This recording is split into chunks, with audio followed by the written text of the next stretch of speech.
Hello, I'm Ryan Lim of Keystone Biology, and you're listening to Bio 700 Problem Solving course. This course consists of a total of 38 lectures, and in each lecture you'll find about 40 questions.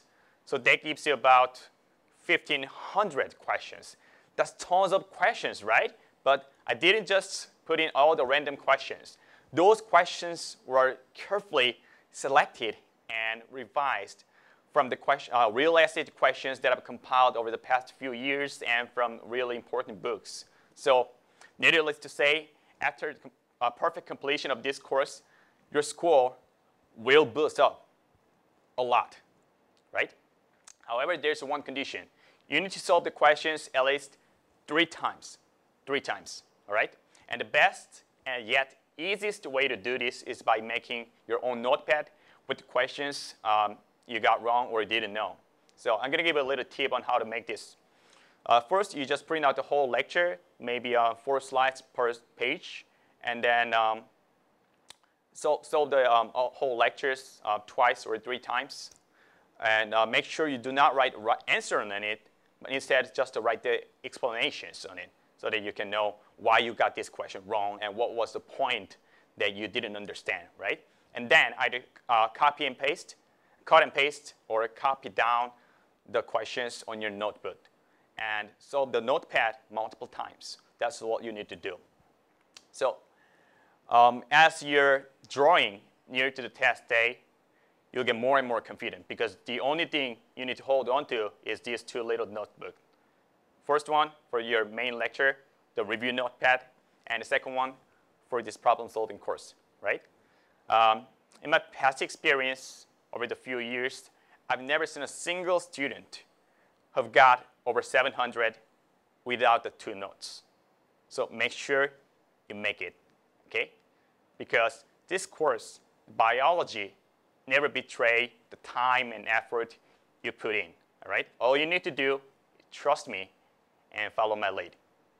All right, if you're ready, let's get started. Okay, lecture 1. It's on biochemistry, and it's section 1. We have more sections on biochemistry.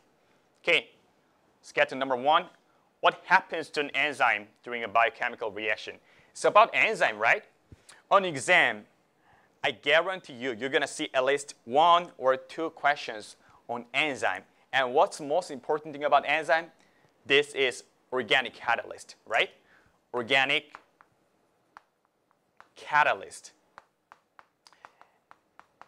And catalyst, by definition, is something that doesn't change, does participate in a reaction, but themselves, they never change, right? Okay, A, it becomes part of the product. Nope. It implies the change of the catalyst, right? B, it is unchanged. Yes. Right here, we have our answer. Okay, 2, this graph shows the energy profile of certain reaction. Which graph shows the reaction when enzymes are added. And this graph, I'm pretty sure you've seen this like millions of times, right? Here you have free energy on the y-axis. Here on the x-axis you have a reaction progress or time here, right? So this is the energy level of the reactant, and this is the energy level of the product, right? But either equilibrium or the energy level of the both reactant and the product can never change. It can be never changed by the presence of the enzymes. So these 2 levels should be kept exactly the same, but it's just this much, this energy field that should be changed. What is this? This is activation energy, right?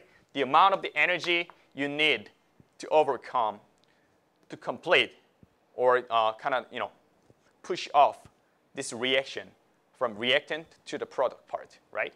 So if the activation energy is lowered, you're going to have a graph like this, right, with much lower hill. So That's what we're going to find from the options. All right, here, no, the energy of the product level changed, reactant. And this one, too high, never going to happen. Yes, D. Here we have our answer. Okay, 3, a pure sample of some sort of macromolecule is obtained after complete hydrolyzation of the molecules. Nucleotide uracil is detected. So obviously, what we are having for the macromolecule is a nucleic acid. So we have 2 options. It could have been DNA, it could have been RNA, but since we found uracil, it can never be DNA. So we know it is RNA. All right. A, it is a nucleic acid. This is true. B, it is formed using a dehydration condensation reaction of individual nucleotides. Correct. Either the protein, all the macromolecules are made by dehydration synthesis or dehydration condensation. C, it contains a sugar phosphate backbone. Of course, both the DNA and RNA has this. D, it generally exists as a double helix. Nope.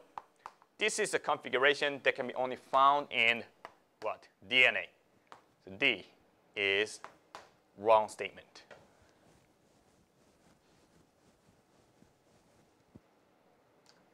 Okay, for a solution with a pH of 5 is how many times more acidic than the solution of pH 5, pH 7? Okay, pH is 5. That means minus log, put on the concentration of the hydrogen is 5. So you have a 10 hidden here. So that means this is the concentration of the hydrogen. And if the pH is 7, this is the concentration of hydrogen. So if you compare these 2 numbers, you know you got to have 100 here. So D.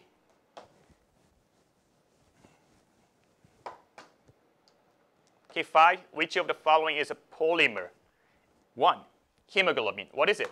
This is a protein that can be found within red blood cell or erythrocytes, right? So protein is obviously polymers of what? Amino acid. So 1 is right. And cellulose, we know this is a polysaccharide, right? So 2 also. But steroids, what is it? Steroid is just one of a kind of lipids, right? For the lipids, you can have a fat, you can have a phospholipid, you can have a steroids. And steroid is just one of the kind of the lipids that contains 4 fused rings like this, right? 1 ring, 2 ring fused, and another ring fused together, and the last 4th ring like this. But they usually exist in monomer, just 4 rings. That's it. They don't make polymer. All right? So because of that, steroid is canceled out. What you got is 1 and 2. So that's why the answer is C.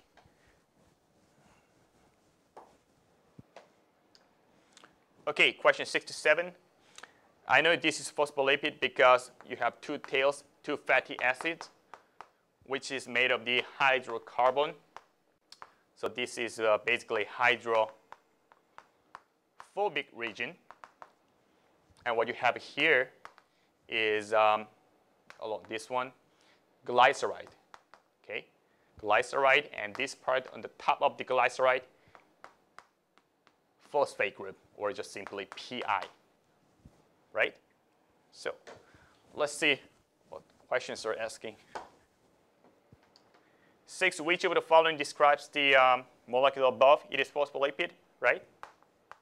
Okay, A, it is made using a glycosidic bond. Nope. Glycosidic bond is something, chemical bond used to make polymers of the polysaccharides.